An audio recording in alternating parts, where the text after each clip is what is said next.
Hello दोस्तों, मेरा नाम है अनिल और आप लोगों का बहुत बहुत स्वागत है इस चैनल पर। मुझे उम्मीद है आप सब बहुत अच्छे होंगे। दोस्तों, आज की ये कहानी एक ऐसी सीरियल किलर के बारे में है जिसका नाम Guinness book of world record में भी दर्ज है।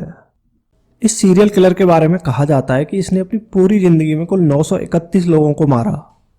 उस वक्त हमारे देश में अंग्रेजों का शासन हुआ करता था, लेकिन इस सीरियल किलर की कहानी को अच्छे से समझने के लिए हमें थोड़ा पीछे जाना होगा। जब इंडिया में मुगलों की हुकूमत थी, उस वक्त यहाँ कुछ मुस्लिम ट्राइब्स हुआ करती थी, खासतौर पर नॉर्थ इंडिया और सेंट्रल इंडिया के इलाकों में। कहा जाता है कि ऐसे कुल 7 मुस्लिम ट्राइब्स हुआ करते थे उस वक्त, और ये काली माँ की पूजा किया करते थे। और इन्हीं 7 मुस्लिम ट्राइब्स में से बहुत सारे ठग भी पैदा हुए, और लगभग सन 1300 से सन 1800 तक इन 500 सालों में इन ट्राइब्स ने करीब 20 लाख लोगों का कत्ल किया। और वो सारे कत्ल लूटपाट और ठगी के लिए किए गए थे। और इन्हीं ट्राइब्स में से जो सबसे बड़ा और बेरहम ठग पैदा हुआ वो सबसे आखिर में आया सन 1790 से 1840 के बीच, और उसका नाम था बहराम खान, जिसे लोग किंग ऑफ ठग भी कहा करते थे। इन ट्राइब्स का ये सिलसिला जो सन 1300 से शुरू हुआ था वो बहराम पर आकर ख़त्म हुआ। बहराम की कहानी जब शुरू हुई तब तक इंडिया में मुगलों का शासन खत्म हो चुका था और अंग्रेजों ने लगभग पूरे इंडिया पर अपना कब्जा जमा लिया था। जब अंग्रेजों ने इंडिया पर शासन करना शुरू किया तो लंबे समय तक राज करने के लिए उन्होंने लॉ एंड ऑर्डर पर बहुत काम करना शुरू किया। लेकिन एक चीज़ थी जो उन्हें बहुत परेशान कर रही थी, और वो थी अचानक कुछ जगहों से लोगों का गायब होना।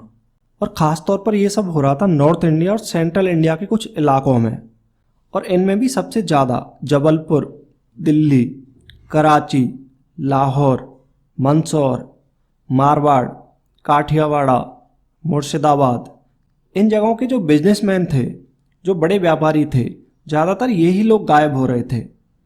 और इनमें भी खासकर दिल्ली से जबलपुर और भोपाल, इन रास्तों पर बहुत लोग गायब हो रहे थे। ये बड़े व्यापारी जब अपने बिजनेस के लिए अलग अलग जगहों पर जाते तो रास्ते में गायब हो जाते। और ऐसा भी नहीं था कि ये लोग एक दो जने ही सफ़र करते, बल्कि ये पूरे लाव लश्कर के साथ चलते थे। लोग लगातार गायब हो रहे थे और उनका कुछ पता नहीं चल रहा था। इसमें एक अजीब बात यह भी थी कि लोग गायब तो हो रहे थे लेकिन उनकी लाशें भी नहीं मिल रही थी। व्यापारियों के अलावा तवायफों के लाव लश्कर भी जब उन रास्तों पर जाते तो वो भी गायब होने लगे। लोग चारधाम की यात्रा पर निकले, वो भी गायब होने लगे। यहाँ तक कि जो लोग अंग्रेजों की आर्मी और पुलिस में थे वो भी अगर छुट्टी पर अपने घर जा रहे हैं तो वो भी गायब होने लगे। इसमें भी खास तौर पर दिल्ली, जबलपुर, भोपाल, ग्वालियर, इन रास्तों से गुजरने वाले सारे लोग गायब हो जाते थे। जब इतनी बड़ी तादाद में लोग गायब होने लगे और उनका कोई अता पता नहीं चल रहा था तो अंग्रेजों ने भी इस बात को सीरियस लिया, और इसकी छानबीन करने के लिए उस वक्त अंग्रेजों ने 5 बड़े जासूसों को इसमें लगाया। जो ये 5 बड़े जासूस अंग्रेजों ने उस वक्त लगाए तो ये पांचों भी गायब हो गए, उनकी भी कभी लाशें नहीं मिली। इसके अलावा जब अंग्रेजों ने अपनी फोर्स को इसमें लगाया तो वो भी कभी लौटकर नहीं आए। जब इतनी बड़ी चीजें होने लगी तो फिर अंग्रेज भी थोड़ा घबराने लगे। 1790 में ये सिलसिला शुरू हुआ था और अब इसको करीब 20 साल हो गए थे। तब सन 1809 में उस वक्त की अंग्रेजी हुकूमत ने इस चीज़ से निपटने के लिए खास तौर पर इंग्लैंड से एक ऑफिसर कैप्टन विलियम स्लीमैन को इंडिया बुलाया, जो ऐसी चीज़ों से निपटने में बड़ी महारत रखते थे। इसके साथ ही अंग्रेजों ने इससे निपटने के लिए एक नया डिपार्टमेंट भी शुरू किया जिसे नाम दिया गया ठगी एंड डकैती डिपार्टमेंट, और इस डिपार्टमेंट का हेड बनाया गया कैप्टन विलियम स्लीमैन को। कैप्टन विलियम ने जब इस मामले में अपनी जांच की और उन्हें पता चला कि ये कौन से रास्ते पर सबसे ज़्यादा होता है, अब क्योंकि ये जबलपुर, ग्वालियर, भोपाल और दिल्ली जाने वाले रास्तों पर ज़्यादा हो रहा था, तो कैप्टन विलियम ने जबलपुर में ही अपना हेडक्वार्टर बनाया और वहाँ रहकर इस मामले की जाँच करना शुरू किया। कैप्टन विलियम ने जब इन रूट्स के बारे में जांच शुरू की तो उन्हें पता चला कि अगर किसी को नॉर्थ इंडिया या फिर सेंट्रल इंडिया से होते हुए देश के किसी कोने में जाना है तो उसे जबलपुर और ग्वालियर क्रॉस करना ही पड़ेगा। अब ये जो रास्ते थे उन पे सड़क किनारे पूरा जंगल हुआ करता था, तो सबसे पहले कैप्टन विलियम ने इन रास्तों पे हाईवे के किनारे जितने भी जंगल थे उन सबको साफ करवा दिया ताकि थोड़ा खुला हो और कोई छुप के वारदात ना कर सके। इसके बाद कैप्टन विलियम ने अपनी एक जासूसों की टीम बनाई और उन जासूसों को भेजा गया उस गैंग के बारे में पता करने के लिए। इस दौरान कैप्टन विलियम ने इनकी पुरानी हिस्ट्री खंगालनी भी शुरू की और इन ट्राइब्स के बारे में पता करते रहे। धीरे धीरे फिर जासूसों और मुखबिरों के जरिए जानकारी इकट्ठा करते हुए पता चला कि करीब 200 लोगों का एक गैंग है और बहराम इस गैंग का लीडर है।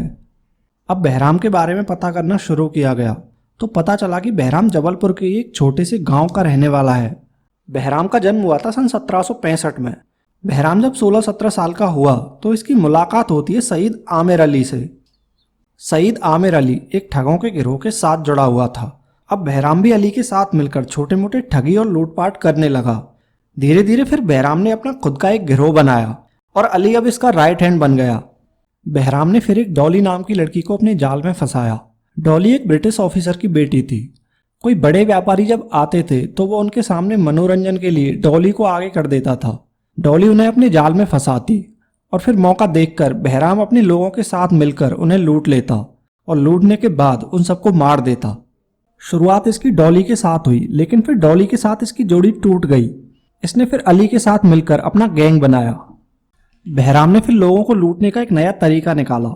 ये जबलपुर, भोपाल, ग्वालियर का जो पूरा इलाका था, ये यहाँ ताक में रहते कि कोई व्यापारियों का टोला जब यहाँ से गुजरता तो बहराम और उसके लोग खुद व्यापारियों का भेष बनाकर उन व्यापारियों के टोलों से मिलते और खुद को व्यापारी बताकर उनका भरोसा जीत लेते और फिर उनके साथ चलते। कई बार तो पूरा हफ्ता उनके साथ रहते और उनका पूरा भरोसा जीत लेते। इसके गैंग के लोग कहीं और आगे भी होते जो व्यापारियों का भेष बनाकर चलते और फिर वो भी इनके साथ व्यापारी बनकर चलने लगते। जब इन्हें लगता कि अब व्यापारियों के टोले से हमारे लोगों की संख्या अब ज़्यादा हो गई है तो फिर मौका देखते ही किसी सुनसान जगह पर ये उनको लूट लेते। इनमें से हर 3 आदमी एक आदमी को मारता था। एक आदमी हाथ पकड़ता, एक पैर पकड़ता और बहराम एक खास रूमाल से उनका गला दबाता। उस रूमाल के दोनों सिरों पर उसने कॉइन्स बांध रखे होते थे और उसी रूमाल से वो गला घोंटता था।